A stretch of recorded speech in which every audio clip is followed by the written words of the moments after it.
Sekarang boleh saya mempersilakan menjemput wakil Dr. Suhaimi daripada Group 4. Bismillahirrahmanirrahim. Assalamualaikum warahmatullahi wabarakatuh. Thank Waalaikumsalam you. Terima kasih Madam Darina dan warahmatullahi wabarakatuh. rakan-rakan pembentang dan rakan-rakan bengkel. Saya Suhaimi bin Masyarif dari Wakil Kumpulan 4 membentangkan mengenai tajuk IUM 2040 melahirkan insan budiman berdasarkan rajah tentang tarikan masa depan, tolakan masa kini dan beban masa lampau.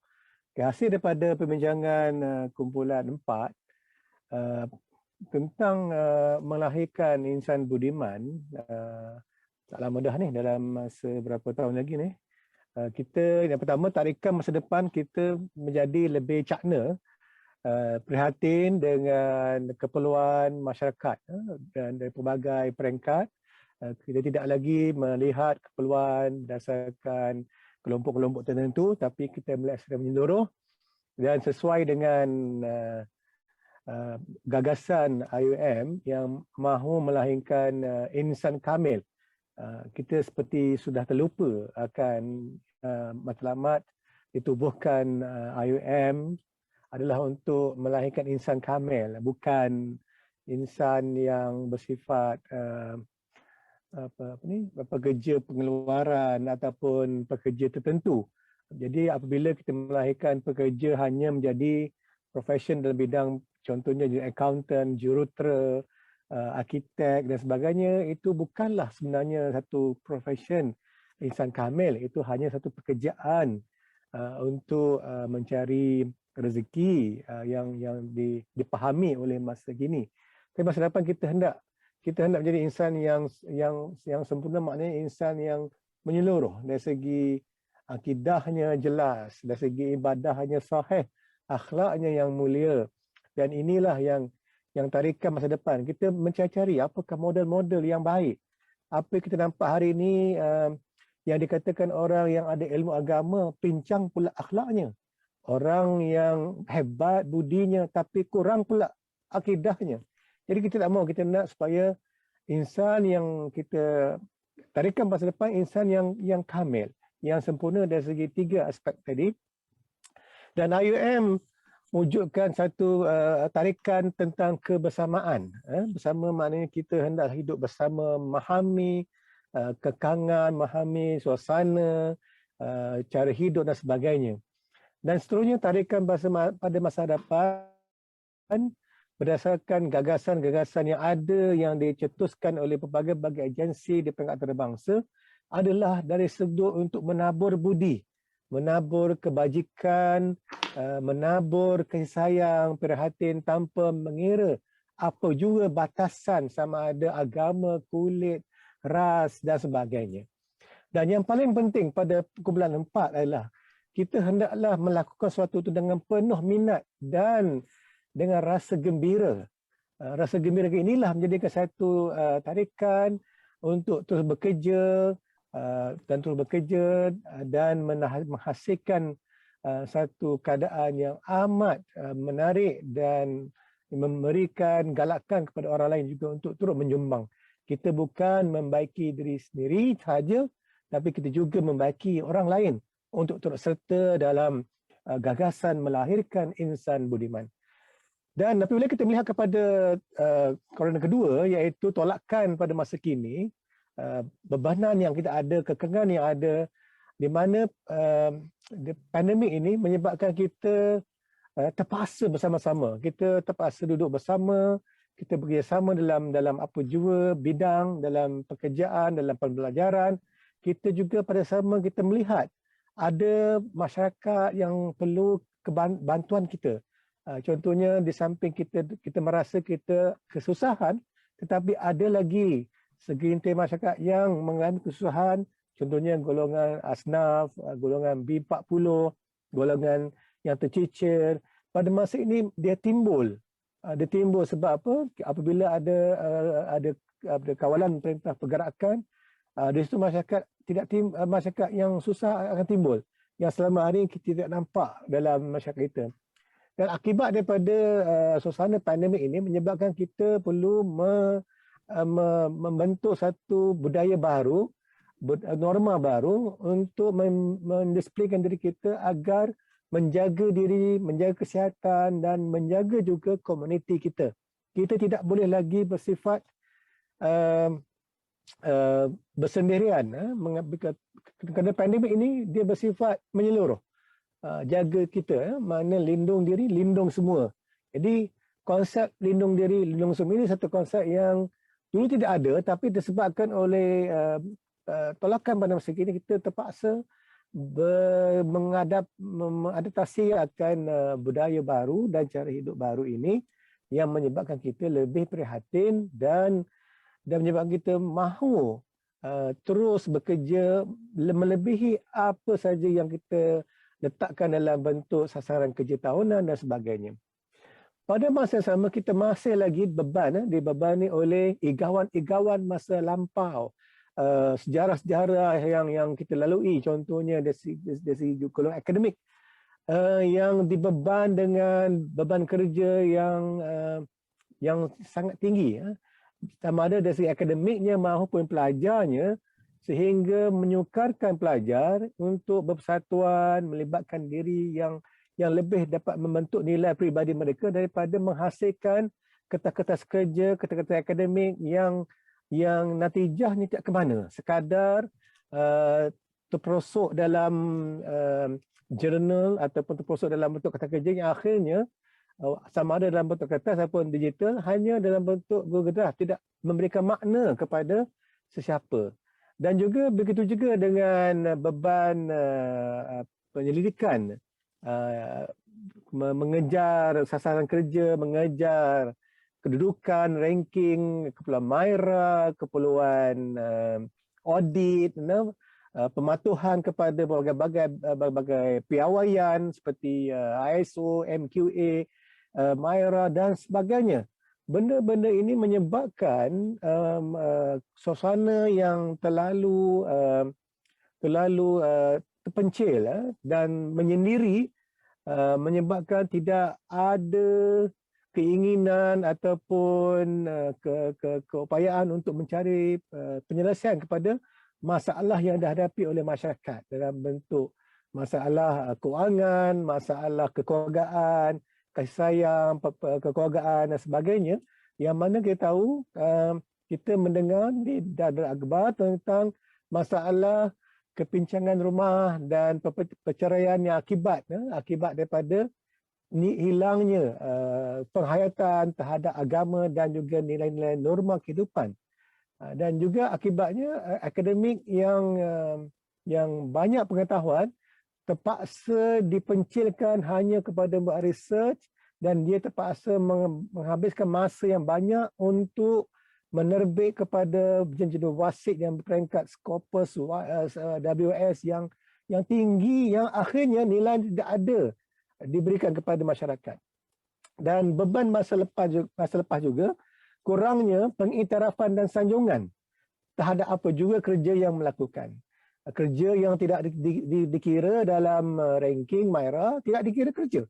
Kerja yang membantu orang B40, orang Susah, orang Sungai Pusu, orang di Komiti Asli, dan tidak dikira sebab itu tidak memberikan masalah, tidak mendatangkan ranking, mendatangkan merit kepada MyRA.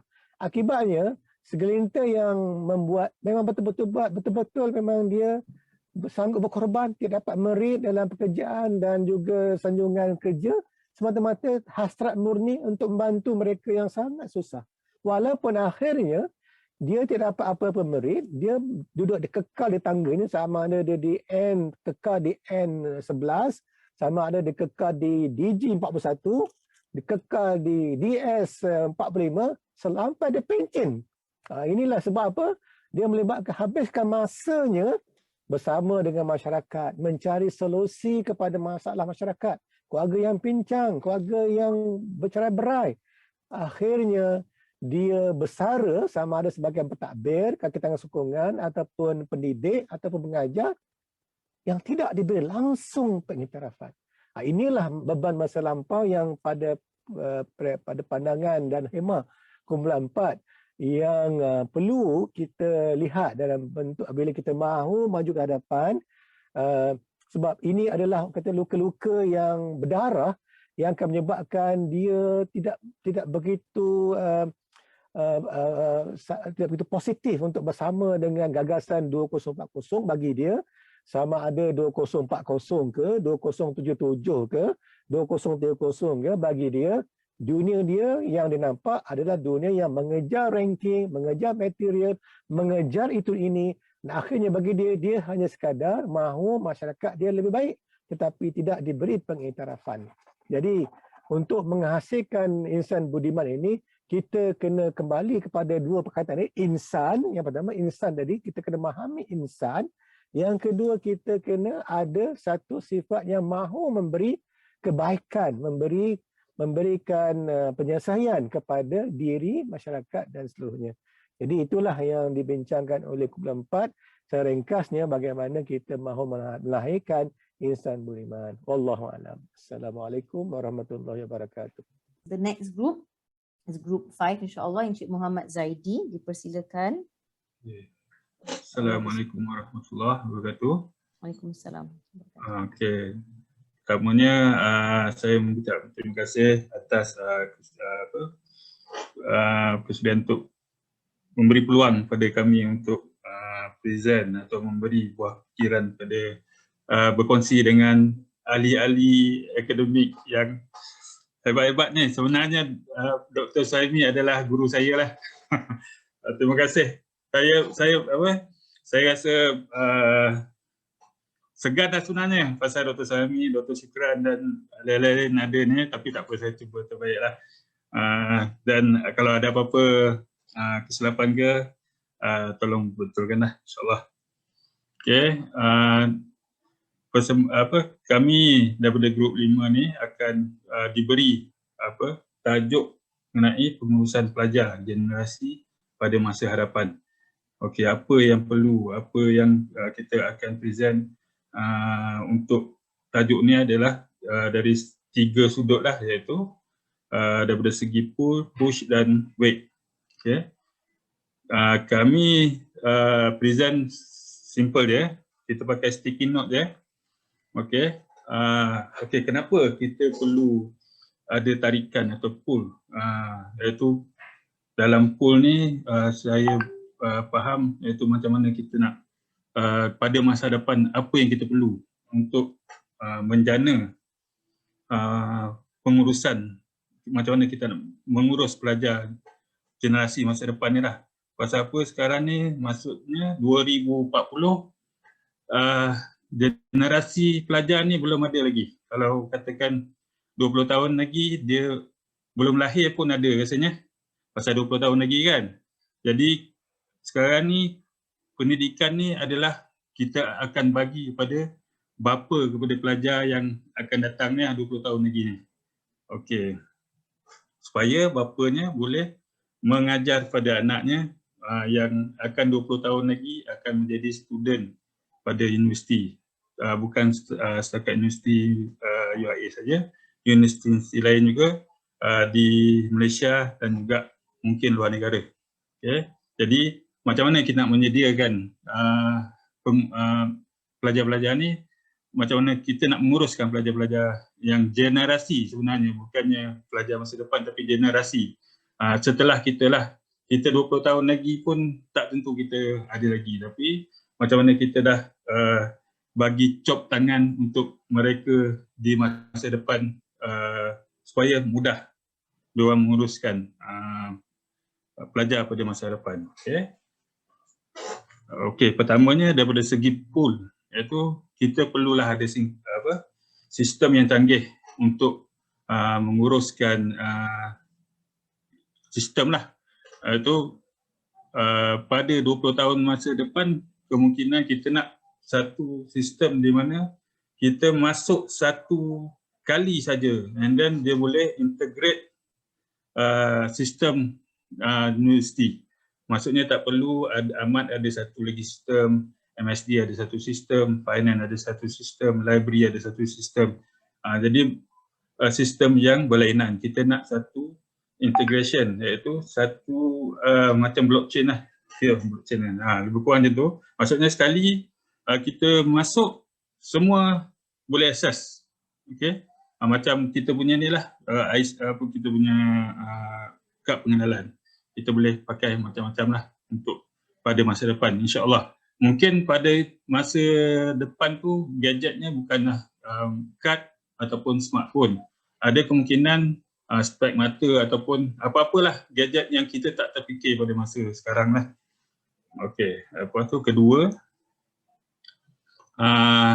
kita perlu menyediakan satu macam platform untuk staff dan student untuk berinteraksi ataupun berurusan. Okey. Kita bayangkan pada masa depan, pada 20 tahun akan datang, saya rasa student atau staff kemungkinan tak duduk di dalam kampus. Kemungkinan macam sekarang dah, COVID-19 sekarang ni pun dah ada kan. Maksudnya student belajar di rumah ataupun di tempat lain selain daripada kampus ataupun luar daripada sekolah. Jadi maksudnya sekarang ni physical ataupun human touch tu dah makin kurang. Jadi provided 20 tahun tu tak ada penyakit lain lah selain COVID lah kan. Okay. Jadi maksudnya kita kena ada satu platform lah untuk kita macam mana kita nak ada program human touch antara kita, sama ada student dengan student, staff dengan staff ataupun staff dengan student. Kena ada satu platform ataupun program macam mana kita nak sama-sama. Pasal dalam segi agama pun ada ya, hubungan dengan Allah, hubungan dengan manusia juga. Jadi memang kena ada. Okay. And then dalam masa sama kita kena adakan sistem bantuan yang canggih lah ataupun lebih efisien. Contohnya keuangan, medical, kebajikan, kaunseling, mental health. Itu kemungkinan akan lebih diperlukan pada masa hadapan.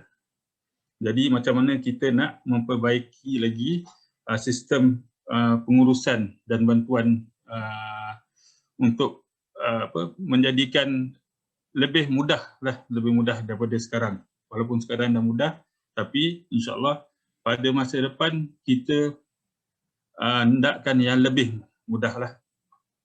And then poin yang seterusnya adalah komunikasi yang lebih baik dan bersopan santun berakhlak. Okey, yang ni memang penting daripada dulu, sekarang dan masa hadapan.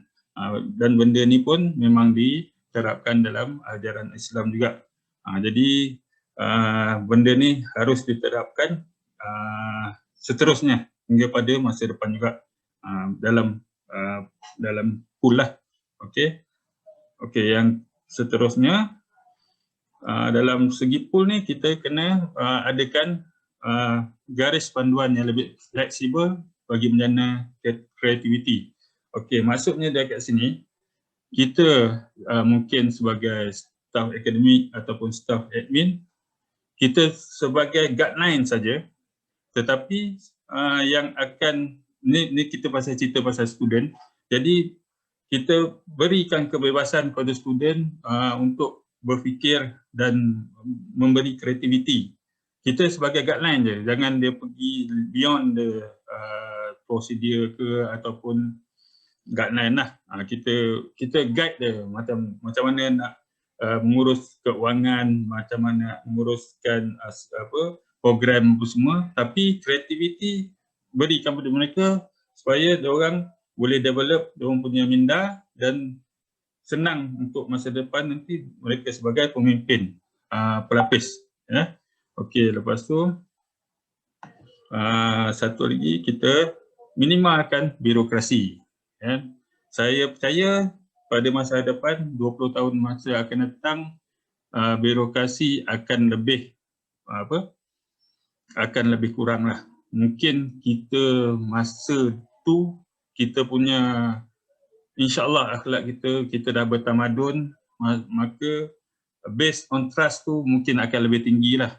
Jadi masa tu kita boleh dah minimalkan birokrasi. Contoh macam kita isi minyak di Malaysia, kita bayar dulu and then baru kita bayar dulu baru kita isi minyak. Tetapi di luar negara, contohnya di Australia, kita isi macam mana kita isi minyak dulu, bayar. Kita kat sini kita bayar dulu baru kita isi minyak, and then kat sana kita isi minyak dulu baru kita bayar, kan? Maksudnya based on trust lah.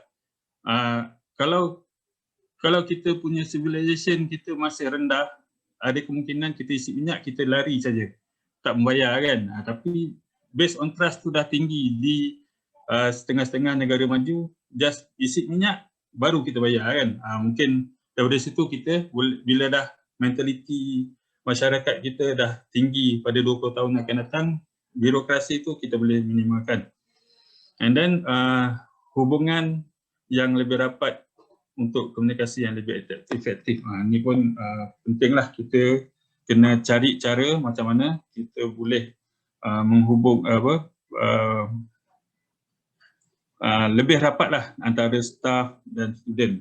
Pasal apa?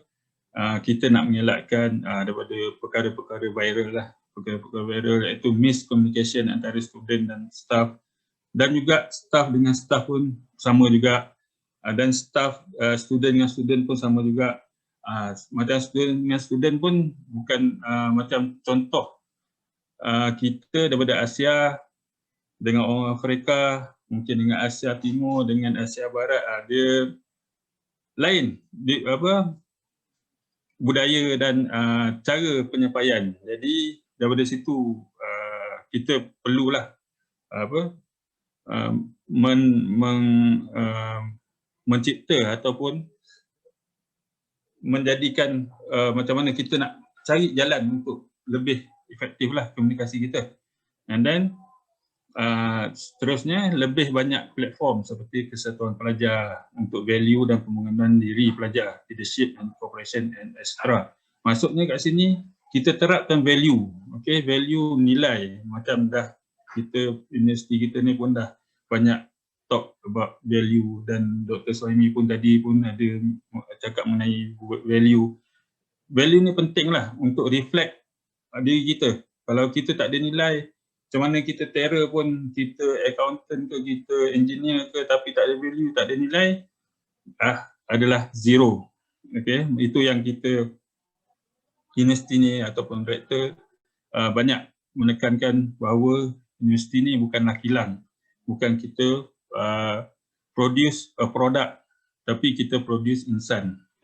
Macam tadi Dr. Suhaimi cakap tadi, maksudnya walaupun kita ni profesional ke apa-apa, tapi melakukan jenayah, tak ada, maksudnya tak ada makna lah, kosong, nilainya tak ada, macam Fata Morgana je. Okay, kita itu daripada segi pull, kita pergi pada push. Okay, kalau member-member saya yang group 5 nak menambah, sila tambah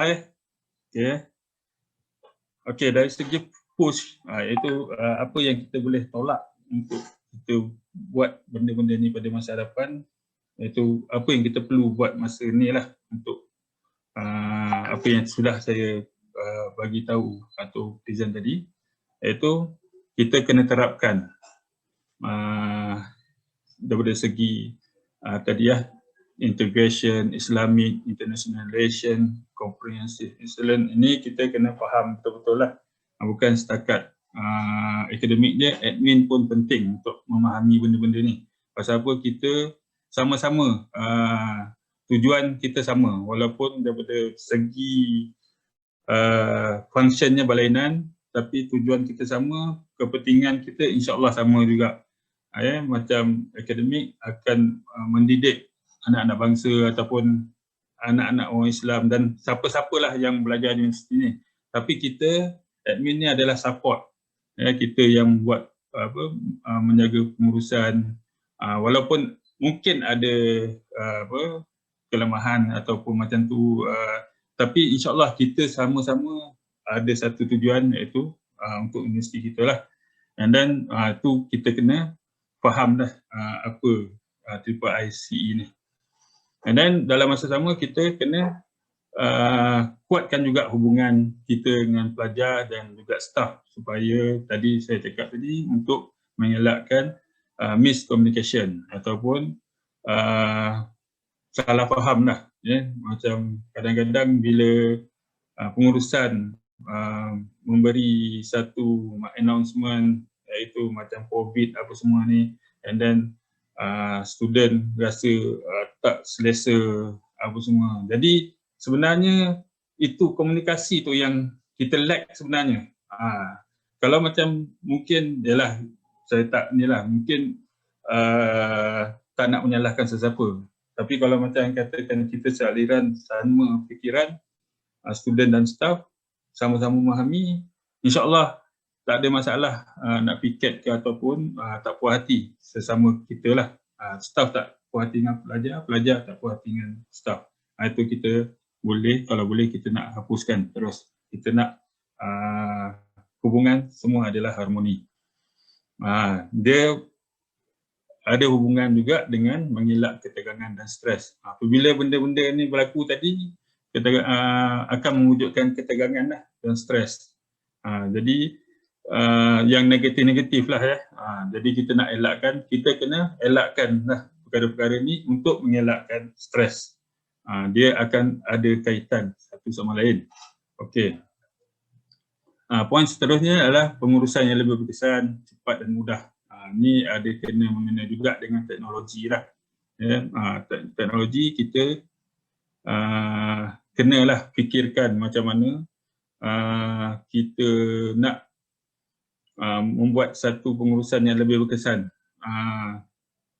Bukan setakat teknologi tapi budaya kita jugalah, macam mana kita sendiri yang membina diri kita dengan menambah ilmu ke untuk menjadi kita pengurus yang berkesan. Okay.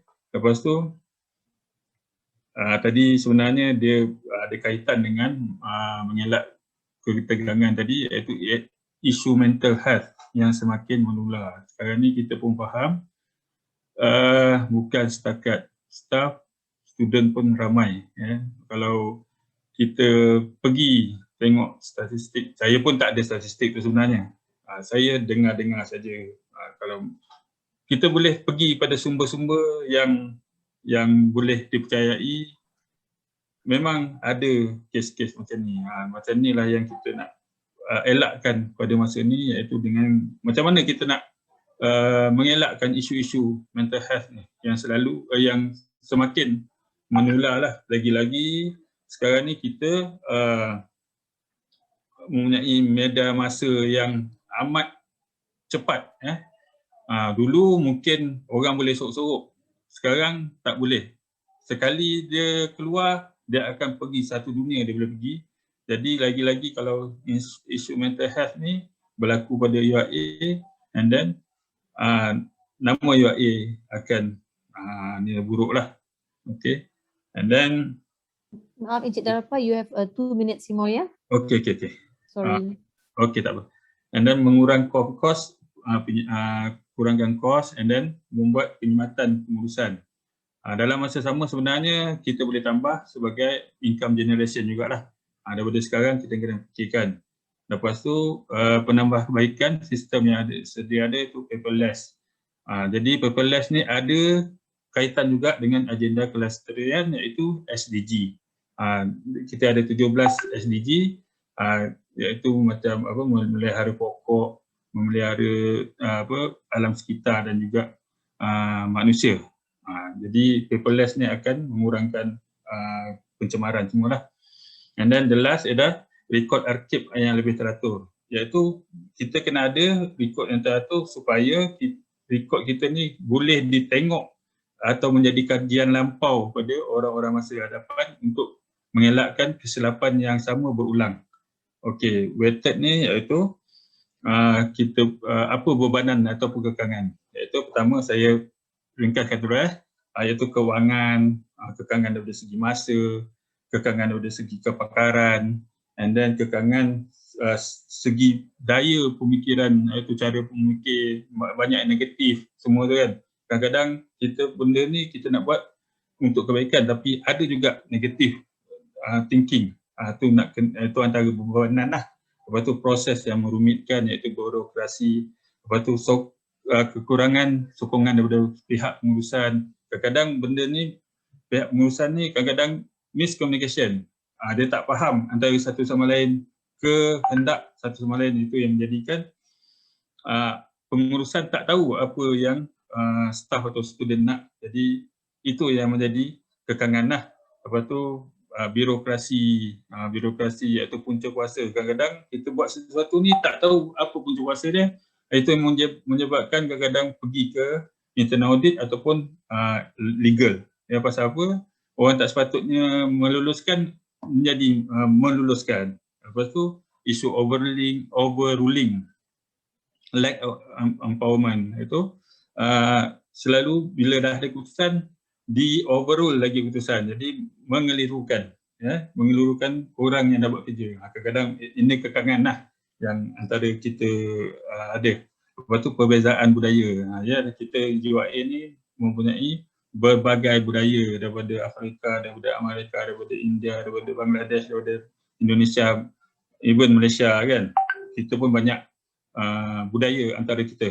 Lepas tu isu dan terakhir ada isu proses pemahaman dan bimbingan. Ini yang tadi katakan tadi, kita perlulah itulah antara kekangan, iaitu kadang-kadang tak ada kesefahaman antara rundingan, bila membuat rundingan antara staff student ataupun staff-staff atau student-student.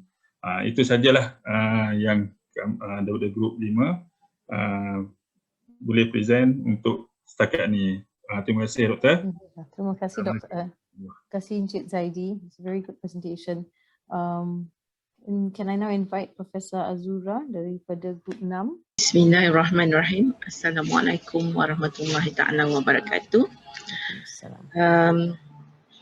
Terima kasih kerana bagi peluang kepada saya untuk mewakili kumpulan 6.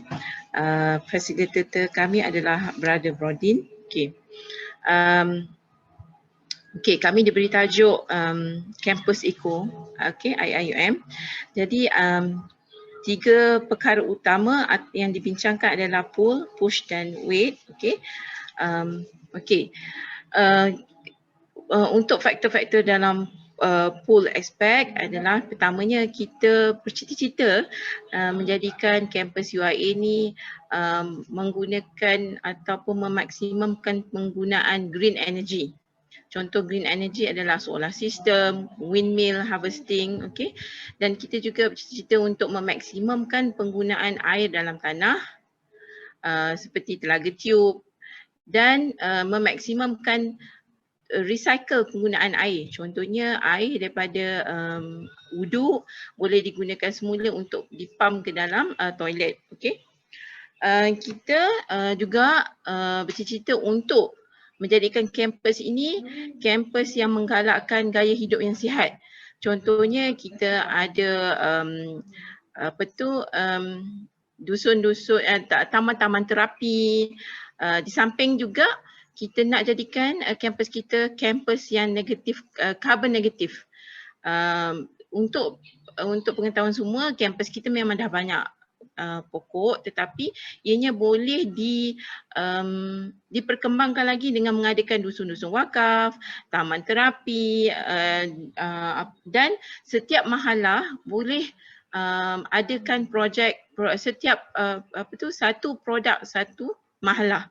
Contohnya mungkin ada sesetengah mahalah yang akan ada produk tanaman seperti sekarang Mariam.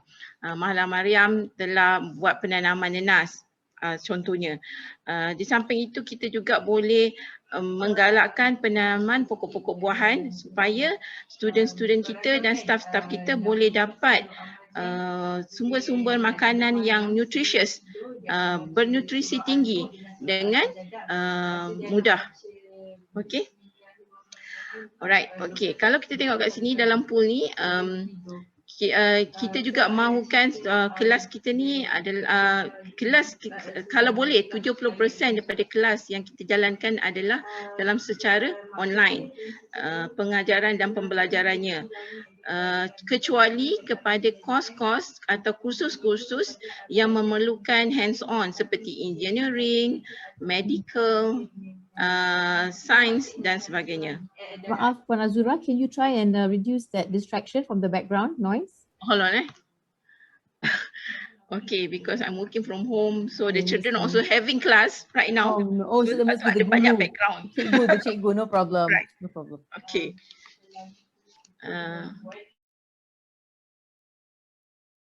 Alright, okay, saya sambung Okay, kita juga nak menggalakkan penggunaan cashless dalam kampus. Contohnya segala transaksi, pembelian dan sebagainya adalah secara cashless. Okay, apa lagi? And then untuk sumber-sumber yang sedia ada dalam kampus, contohnya kita ada apa kita panggil food, okay, food waste, dan kita ada daun-daun kering, branch daripada pokok, semua ni kita akan gunakan untuk ditukar kepada kompos, dan kompos ni boleh digunakan semula untuk penggunaan pembajaan, dan juga kita boleh menjual kepada orang di luar. Okay, dia akan menjadi sebagai salah satu sumber pendapatan di dalam kampus, pendapatan UIA. Okay, apa lagi? Okay, untuk memastikan bahawa kampus kita carbon negatif, kita sebolehnya tidak menggalakkan student-student bawa kenderaan, student dan staff membawa kenderaan ke dalam kampus. Jadi dicita-citakan bahawa kita akan ada satu kawasan di mana semua kenderaan akan dipark di situ, dan kemudiannya akan ada satu sistem yang lain untuk membawa semua orang di dalam kampus. Okay, alright. Untuk sistem solar sebagai contohnya, okay, kita boleh bekerjasama dengan TNB, okay, untuk menggunakan bumbung-bumbung yang kita ada ni sebagai tempat meletakkan untuk harvest solar energy. Dan kita punya muka bumi juga, kalau dilihat ada kawasan-kawasan yang tanah tinggi. Kawasan tanah tinggi ni kita boleh gunakan sebagai tempat untuk windmill, okay, atau energy harvesting menggunakan windmill. Alright, okay, sekarang kita tengok apakah faktor pushnya pula. Boleh tak Sister Farah turunkan sikit ke bawah? Alright, okay. Kalau kita lihat tentang teknologi yang kita telah ada, kebanyakan teknologi ni dah ada di Malaysia. Contohnya solar system, windmill, semua dah ada. Jadi apa yang kita perlukan cuma untuk mengaplikasinya ke dalam kampus. Dan kita akan ada banyak model sebenarnya, model-model daripada UPM, di mana yang satu produk, satu mahalah satu produk. Kita ada model daripada UM di mana mereka menggunakan semua bahan-bahan buangan di dalam kampus untuk dijadikan kompos dan dijual keluar. Kita juga ada model urban farming di mana di BKL sekarang menggalakkan kebanyakan PPR mereka untuk menjalankan aktiviti urban farming, kerana dengan cara ini, okey, mereka di BKL sebenarnya telah dapat menjimatkan kos pengurusan. Contohnya kalau UIA boleh buat juga macam tu, jadi kita boleh kurangkan kos menyelenggara rumput rampai dalam kawasan kampus. Okey. Kita juga ada flagship, okey, projek-projek flagship yang sebagai push. Maknanya benda untuk melakukan perkara ini, kita dah ada model-model seperti ataupun sistem asasnya telah ada. Jadi kita cuma perlu menaik taraf, okey. Dan tidak dilupa juga bahawa UIA adalah tempat pengumpulan pakar-pakar pemikir. Kita ada student yang bijak pandai, kita ada staff-staff yang banyak berinovasi. Jadi apa sahaja masalah ataupun apa sahaja masalah untuk membaik pulih keadaan kampus secara green, ya, kita boleh minta daripada pakar-pakar kita ni dengan cara kita boleh buat contohnya pertandingan inovasi, Jadi solution-solution yang mereka bawakan tu boleh diaplikasi. Di samping itu juga kita ada student-student contohnya daripada engineering, daripada KAID yang boleh kita boleh gunakan projek final year mereka ni untuk diaplikasikan ke atas kampus kita sendiri. Contohnya kalau kita nak buat sistem solar di pejalan kaki. Jadi student-student daripada engineering boleh gunakannya sebagai final year project, ataupun sekiranya kita nak buat grinder untuk kita panggil dahan-dahan pokok ataupun daun-daun kering. Jadi kita boleh minta student daripada kuliah of engineering untuk menghasilkan mesin tersebut. Okay. Jadi dari segi pushnya memang kita ada banyak kelebihan. Kita juga ada banyak tanah dan aset. UIA ada banyak tanah dan aset. Jadi kemungkinan besar tanah-tanah ini sekiranya tidak ada sebarang kekangan boleh digunakan untuk memulakan projek-projek baru yang boleh menghasilkan keuangan yang berasaskan ekosistem, boleh menjaga ekosistem. Okey, apakah weightnya ataupun kekangannya? Okey, pertama sekali terutama mana-mana projek pun masalah keuangan, finance. Okey, kita ada masalah finance, kita juga ada masalah dari segi infrastruktur online contohnya sebab macam yang telah dibincangkan oleh kumpulan-kumpulan yang lain, ada terlalu banyak sistem, jadi perkara ini agak menyukarkan, okey. And then antara faktor kemanusiaan, okey, sikap ini tidak mahu berubah. Ada sesetengah majikan ataupun sesetengah bos yang tidak dapat menerima bahawa work from anywhere tu boleh diaplikasikan pada masa akan datang. Okay. Dan kita juga perlukan mindset peniaga, entrepreneur yang mampu mengambil risiko. Sebab kita ada banyak, contohnya dalam UIA kita boleh buat solar energy, kita boleh buat windmill, cumanya kita memerlukan kos pada peringkat awal. Sekiranya kita tidak ada mindset yang orang kata business mindset, mereka tidak akan mahu menceburkan diri ke arah ini kerana mereka takutkan risiko yang tinggi. Antara isu lain adalah seperti kerja kerja berpasukan yang tidak begitu memuaskan. Contohnya kalau kita nak buat semua perkara ni, kita perlu memaksimumkan penggunaan tenaga kerja. Oleh itu semua staff dalam satu departmen perlu tahu semua segi dalam departmen tersebut. Jadi apa-apa pengurusan akan berlaku dengan lebih cepat. Tidak perlu kita menunggu dan membazir masa yang begitu lama. Antara lain juga adalah polisi, tentang finance policy ni kan. Contohnya sekiranya ada syarikat-syarikat yang hendak menyumbang kepada UIA. So polisi untuk memasukkan dan kemudiannya projek-projek tertentu untuk mengeluarkan balik duit daripada akaun UIA amat menyulitkan, menyebabkan penderma-penderma akhirnya merasakan okey, tidak berbaloi lah sebab duit yang mereka mahu salurkan tidak akan sampai ke tempat yang sepatutnya. Dan kita juga dapati bahawa masalah ketuanan, kepunyaan tanah.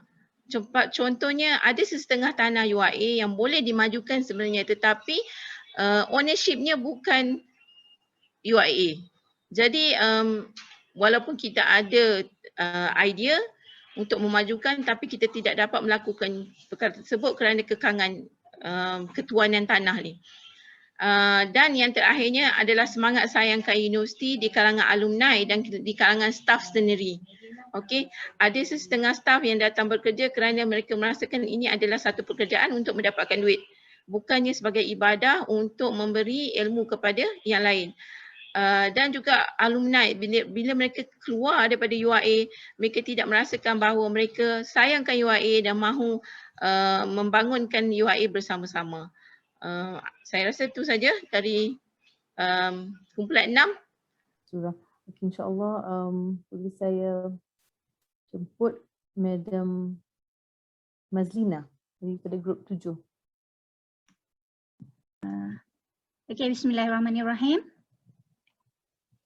Okay, let us share our what we call it points, our points that we gathered during our discussion. We are from group 7 and our topic is pengurusan bakat dalam IIUM 2040. Yeah.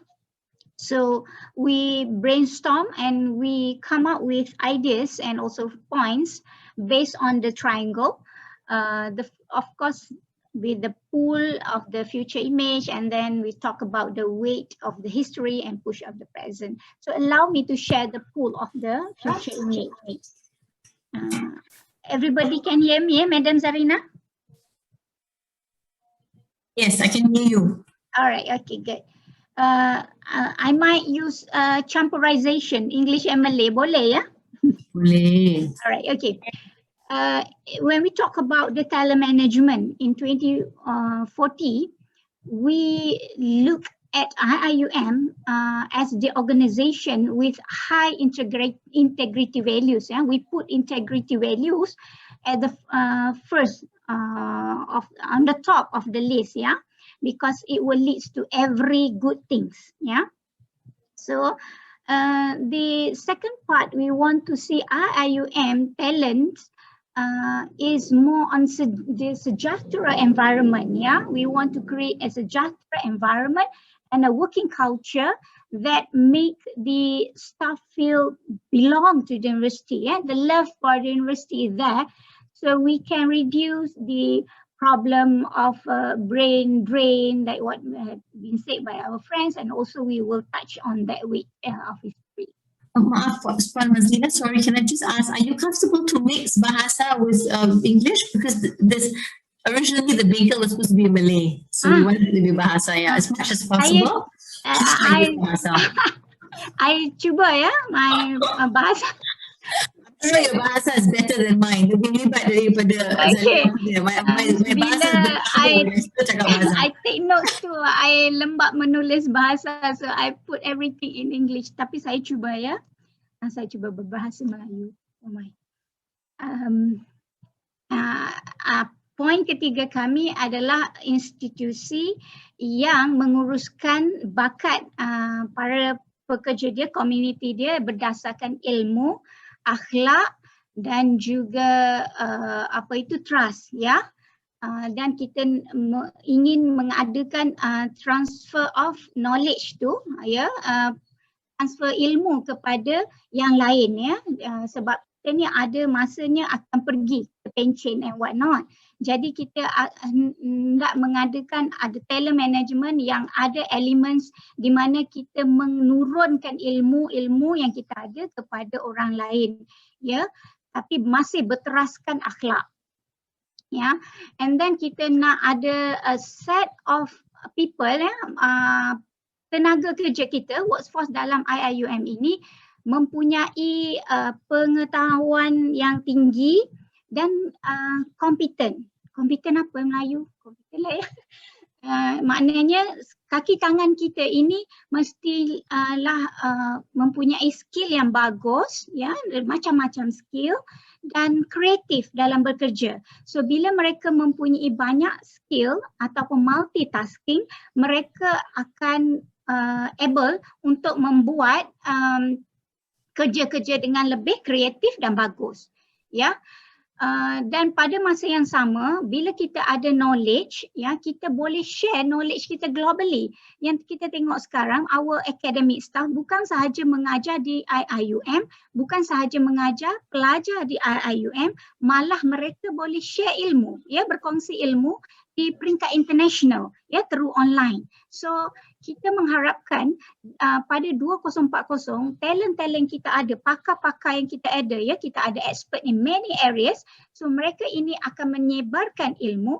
Kenapa saya pendapat kumpulan kami menyebarkan ilmu penting, sebab kita dalam ilmu kita sudah selitkan di Islamic values ya, Islamization. So kita integrate, harmonizekan ilmu dunia dengan review knowledge. So kita bakat yang kita ada ni kita nak sebarkan di peringkat global yang menyebarkan ilmu berteraskan review knowledge. Ya. Yang seterusnya kami melihat talent management ini di peringkat university, kita mesti ada structured HR human resource kita mesti structured. Start daripada kita pengambilan orang, kita groom dia, kita train dia dan sehinggalah kita memberi tugas kepada dia. So mesti structured supaya tidak ada loopholes ya, tidak ada ketinggalan, no one left behind ya.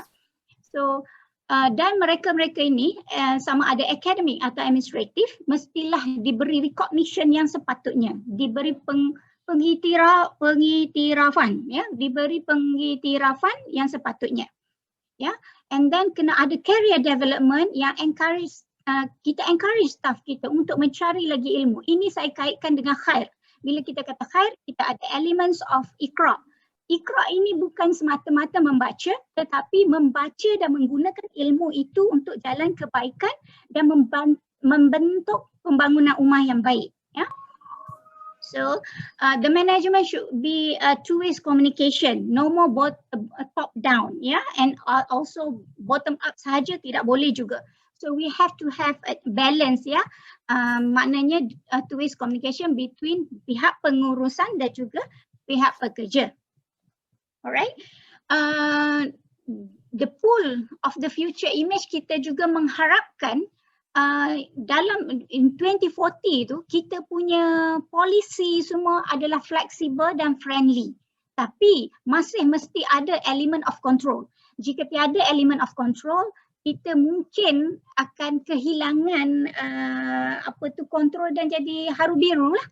So kita nak ada polisi tetapi lebih fleksibel dan tidak rigid. Ya, okay guys, so far? Right.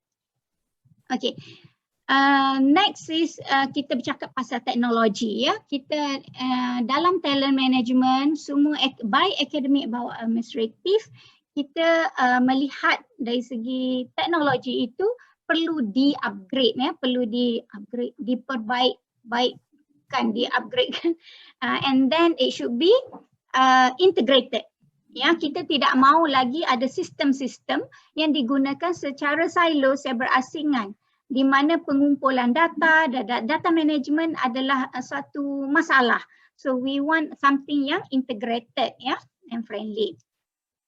Elemen penting dalam pentadbiran adalah talent management dalam 2040 yang kita harapkan dalam IUM mesti bersulamkan adab dan budi. Ya, adab dan budi dalam pentadbiran ada what we call it element of humanity. Ya, ada wisdom. Orang kata apa tu wisdom dan hikmah. Ya. Ya, wisdom dan hikmah. And then kena ada sifat-sifat istiqomah di kalangan semua lapisan community IIUM, sama ada anda dari akademik ataupun pentadbiran.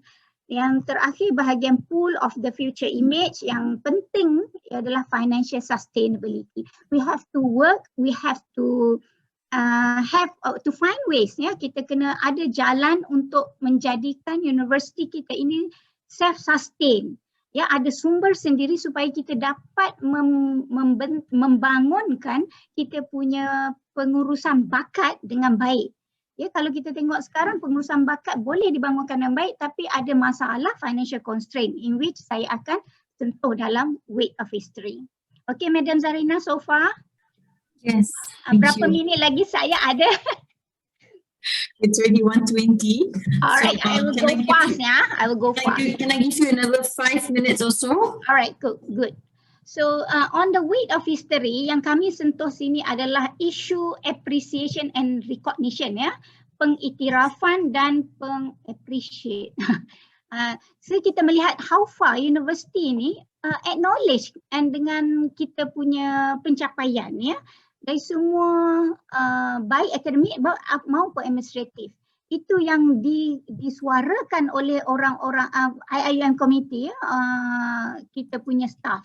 Mereka tidak dapat merasakan ada recognition ataupun ada appreciation yang setipal dengan contribution mereka. So we have to look into this, tackle this problem, and then only we can have a good talent management in future. So what kita mau buat is kita kena identify talent-talent yang ada ni secara objektif dan secara efektif. Ya, supaya kita dapat kenal pasti kebolehan mereka dan letakkan mereka di tempat yang betul. Putting the right people at the right place at the right time. Ya. So 3 elemen tu, right people, right place and right time. Kalau kita gagal identify talent yang kita ada, so kita kemungkinan besar kita juga akan gagal meletakkan mereka yang betul di tempat yang betul pada masa yang betul. Ya.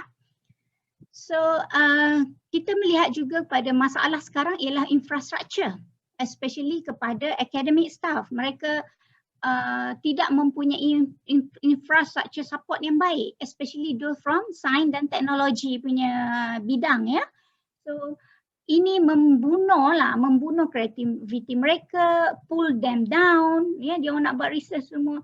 So benda-benda ni kita kena tengok kalau kita mahu menghasilkan talent yang bagus dalam masa 20 tahun lagi. Ya, it should start now, mau start sekarang.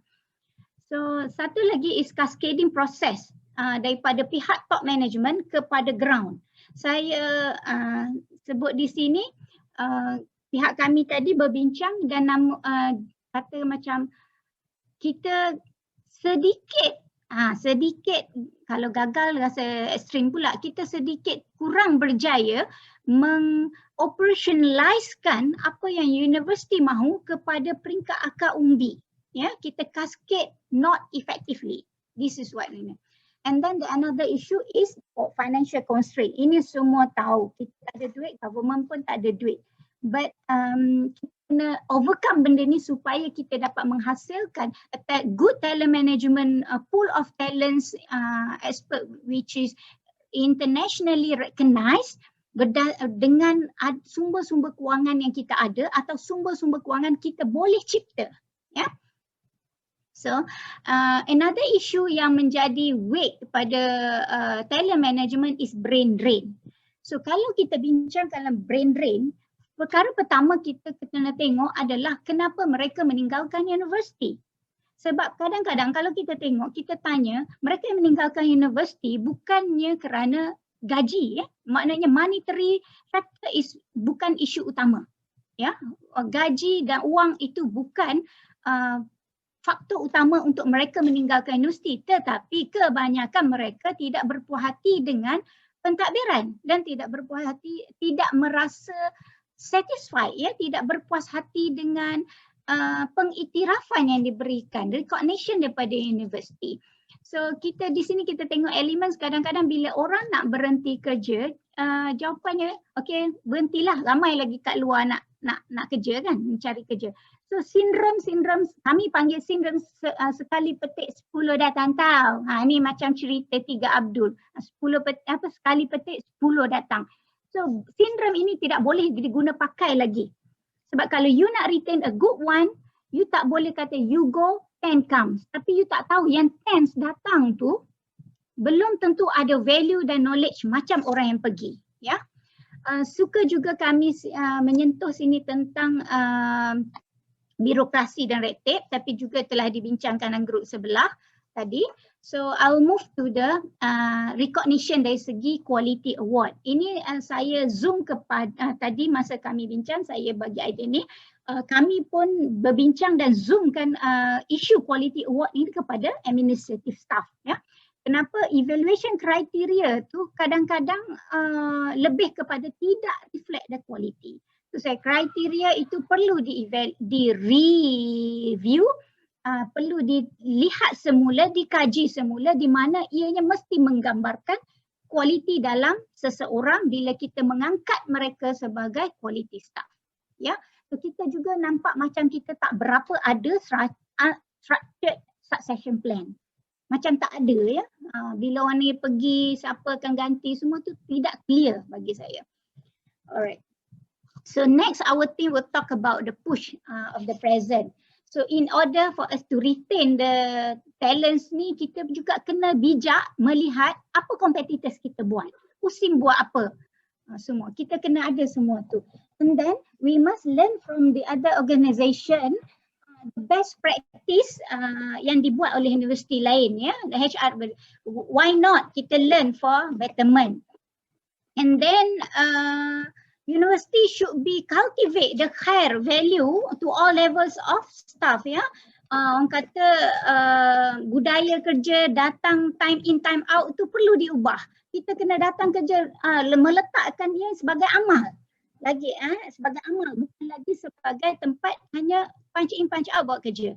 And then it's good kalau universiti juga boleh membuat survey untuk melihat apa yang faktor menyumbang kepada mereka, kepada kita ni untuk stay di UIA ni. Itu faktor yang membuat staff setia. Ya, ini adalah salah satu cara untuk kita mengenal pasti atau menangani masalah brain drain. Alright. And then the next is disruptive technology. Kita kena tengok juga dengan kehadiran teknologi, adakah teknologi akan menggantikan manusia, the shrink of manpower. Adakah dengan adanya teknologi, kalaulah sekarang kita ada satu department tu ada 60 orang, adakah dengan kehadiran teknologi kita boleh replace mereka hanya tinggal half. So benda-benda tu kita kena tengok. Ya, and then kita kena ada tools to measure the performance objectively. Ya, kena review, kena ada orang kata brainstorm, get the expert from the kuliah and then mix dia macam kita buat ni, and then brainstorm apakah the best tools to measure the performance effectively so that we can have only a good people working in 2020. At the same time, kita kena take into consideration the new generation, because new generation adalah orang yang orang kata dia ni, dia boleh je kerja sini sekejap, kerja sana sekejap. You know, dia tak, loyalty tu tidaklah seperti zaman dulu atau zaman kita. So how we tackle this? How we grab orang-orang macam ni yang talented untuk bersama dengan kita. So saya suka juga share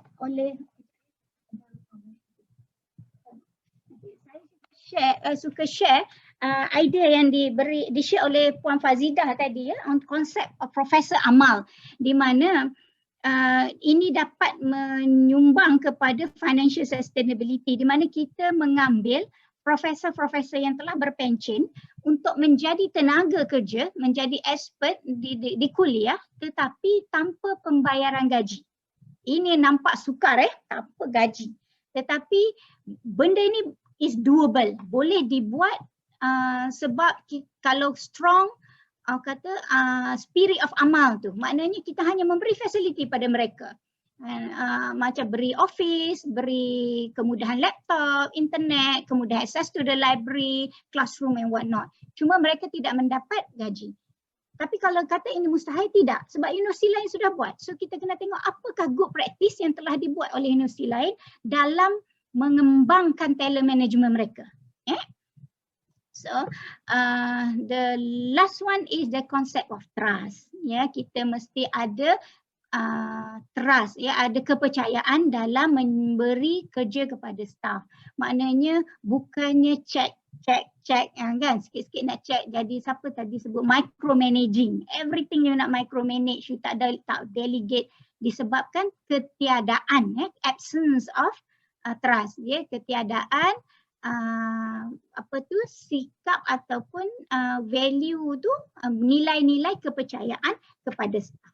So all these things perlu di-review, perlu diperkukuhkan, perlu diperbaiki untuk kita capai target kita mempunyai workforce dalam 2040 nanti yang berintegriti tinggi, yang knowledgeable, berakhlak, beradab dan berbudi. Yeah, I think that's all, Madam Zarina. Thank you very much. Much. Thank you very much for that presentation. It was very, very helpful and very good, mashallah. So many amazing presentations hari ini, mashallah. Alhamdulillah. Saya nak asalnya nak jemput rakan kerjasama untuk memberi sepatah dua kata, tapi sekarang dah lambat. Mungkin saya, insyaAllah saya akan minta Dr. Irwan wrap up. Dr. Irwan, floor is yours. Just I think I would like to express my appreciation to all participants, semua peserta yang datang hari ini, yang telah bagi idea dengan terbuka. Ini sangat kita hargai sebab kita tahu bahawa universiti kita ni adalah basically keluarga kita. Kita bersama-sama dalam satu bahtera, satu pasukan, dan kita nak basically galakkan lagi banyak berlaku consultation. Maknanya apa-apa yang management universiti, perancangan masa depan, sebab masa depan ni akan affect kita semua. Jadi kita nak elakkan budaya yang mana short sendiri. Kadang-kadang management dia buat sendiri, lepas tu dia suruh kita ikut je. Benda ni kita nampak tak bagus untuk masa depan. Sebab kalau betul-betul dia ambil berat pasal cara kerja, pasal kebajikan kita, mestilah dia nak dengar pandangan kita. Jadi ini mungkin saya ucapkan ucapan tahniah lah kepada penganjur Futures workshop ni, sebab dia guna approach yang agak berlainan. Dia tak fokus dah kepada satu golongan kecil elit untuk bagi pandangan, lepas tu orang ni semua ikut. Di mana kaedah ni macam ni dah siri ketiga, kita tanya staff-staff yang marahin ni, kita nak dengar apa pandangan dia orang. Jadi saya rasa ini satu kaedah yang insya-Allah kita harap akan berterusan, di mana adanya channels untuk staff-staff yang biasa pun dia boleh juga luahkan pandangan dia, dan universiti kena ambil berat. Dan kita harap lepas ni akan ada follow up action lah. Tak naklah hari ni je kita bincang-bincang, tak tahu tak ada follow up action. Nanti itu akan mengecewakan. Itu saja daripada Asa. Terima kasih. Assalamualaikum. Assalamualaikum warahmatullahi wabarakatuh. Brodin, 2 minit, sila. Okay, thank you Madam Zarina. Basically kita ucapkan terima kasih lah pada Bengkel Future Literacy ni. Bolehlah kita berani-beranikan diri untuk berimpian, dan masing-masing sudah pun belajar untuk melakar masa depan. Apa saja yang sudah ada sekarang ni, supaya lakaran tu boleh menjadi satu lukisan, dan apa-apa saja yang kita perlu hindari, iaitu perkara-perkara yang boleh menghilangkan lukisan tu lenyap dari pandangan. Suka saya ingatkan perjuangan kita ni sebenarnya adalah untuk bagaimana kita nak menjadikan impian-impian tadi tu menjadi kenyataan dengan menukar imajinasi kepada inovasi, sehingga cabaran yang bertapi-tapi, yang banyak cabaran disebutkan tadi tu, tertinggallah kereta api, hilang, lenyap. Dan di sinilah hadirnya peranan segitiga masa depan yang kita boleh manfaatkan melalui workshop ni sebagai alat bantu. Dan saya ingin mengucapkan tahniah dan setinggi-tinggi penghargaan lah buat Sekretariat Future Literacy yang diketuai oleh Madam Zarina kerana libat samakan PMA. InsyaAllah PMA akan terus memberikan sokongan dan bersama-sama menjadi sebahagian dari masa depan IUM. Dan kami juga turut bersedia untuk bersama-sama dengan Kurnia, Kesatu dan ASA satukan hati dan minda ke arah mencapai IUM 2040. Faham ini adalah permulaan, cuma kami rasakan idea-idea yang telah dikongsikan itu wajar kita santuni. Adik-adik pencatat pun dah merakam detik-detik bersejarah. So kita dah ada album dah sekarang ni, album Jamboard ada, Myro ada. So kita boleh, harapnya ada sesi follow up lah selepas ini. Kita boleh ada bank of ideas for IUM Futures. Mudah kata rumah yang dah dibina ni biarlah ada penghuni. Dengan saya tutup dengan sedikit pesan dalam surah Allah bertanya dalam surah Al-Waqiah, maka tidakkah kamu melihat apa yang kamu tanam? Kamukah yang menumbuhkannya atau kami yang menumbuhkannya? Surah Al-Waqiah ayat 63-64. Kesimpulannya adalah tugas kita sebagai insan ni adalah untuk menanam. Macam kita buat tadi itulah, kita menanam. Sesungguhnya Allah lah yang menumbuhkan. Sekian, saya tinggalkan dengan ayat itu. Jazakumullah khair. Assalamualaikum. Assalamualaikum warahmatullahi wabarakatuh. Encik Yazid. Warahmatullahi wabarakatuh. Saya mengucapkan ribuan terima kasih kepada pihak penganjur dan seluruh profesor, kalangan pegawai, kepada seluruh pimpinan organisasi dan terlibat secara langsung dan tidak langsung dalam menjayakan bangkit kita pada pagi ini. Ucapan terima kasih saya ucapkan kepada pihak pengurusan tertinggi, pihak kuliah dan pihak jabatan-jabatan yang memberikan kerjasama dalam capai matlamat IIUM 2020.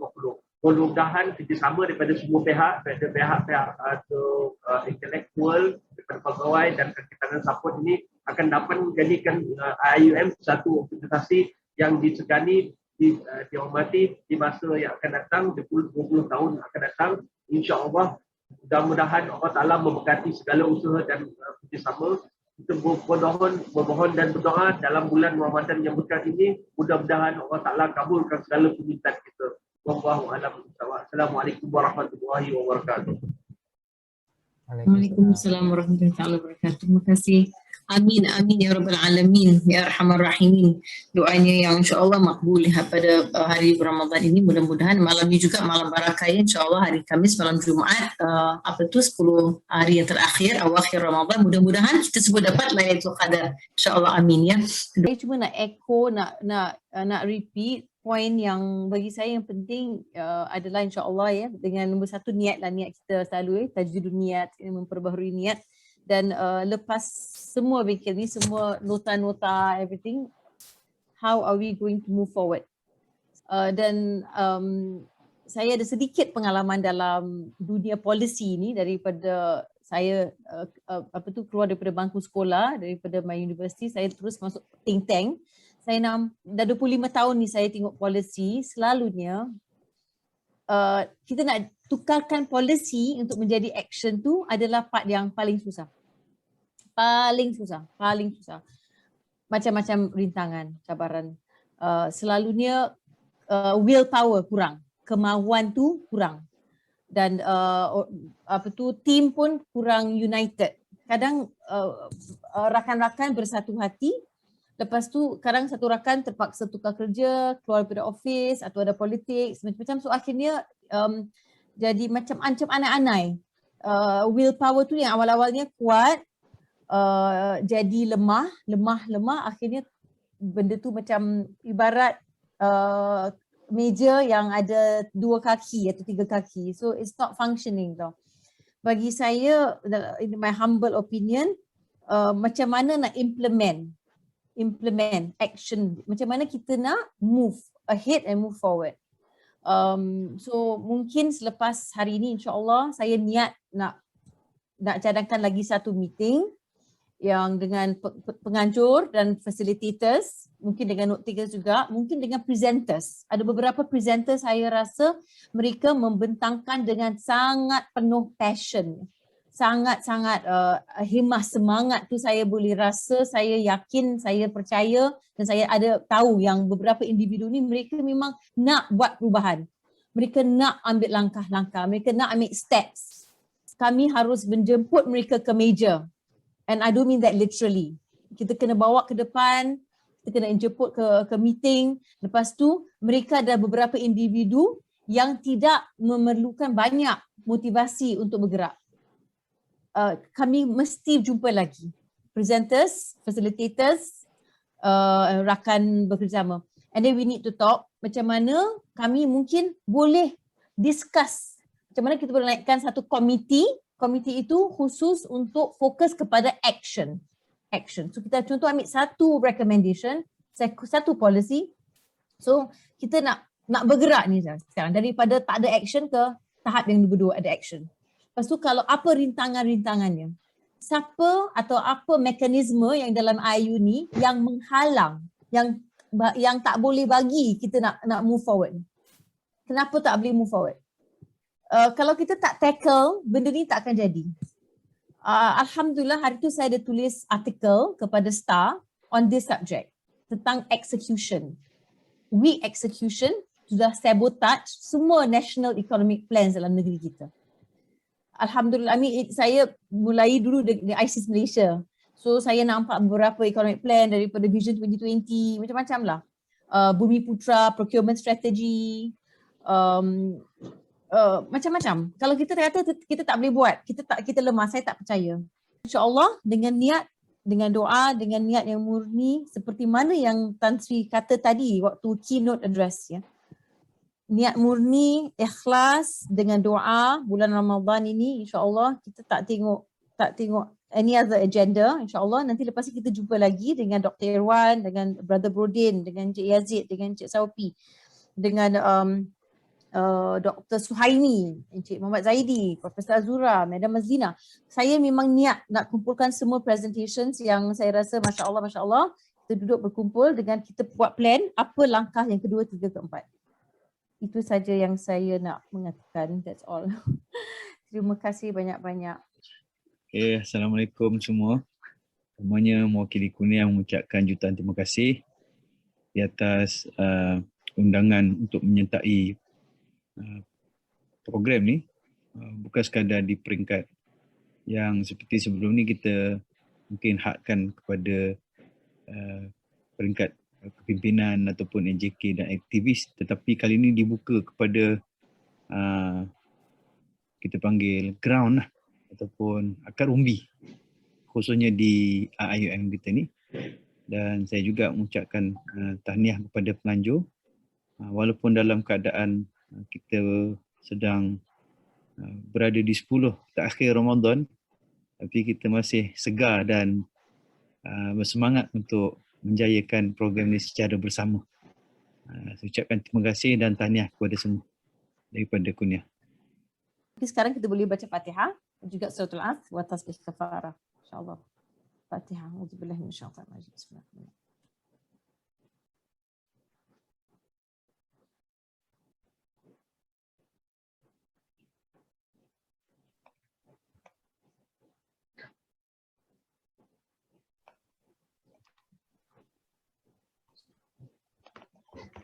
Alhamdulillah. I'm going to, any last words daripada siapa-siapa, tak kira siapa, Puan Fazida ke apa? Last, itu sedih nak berpisah pula berdua. Thank you Zarina and the team, everybody. Thank you very much. We learn a lot in this program and harap dapat diteruskan supaya semua staff kita dapat involve. Amin. Go by batch until everybody involved in this program. Amin. Good idea. Batch by batch. InsyaAllah. Tan Sri, we will talk dengan Tan Sri Zulkifli, doakan kita director juga. Kerana program ni terus terang saya jalankan. Idea Tan Sri, idea, and memang saya pun embrace the idea, tapi without him cannot.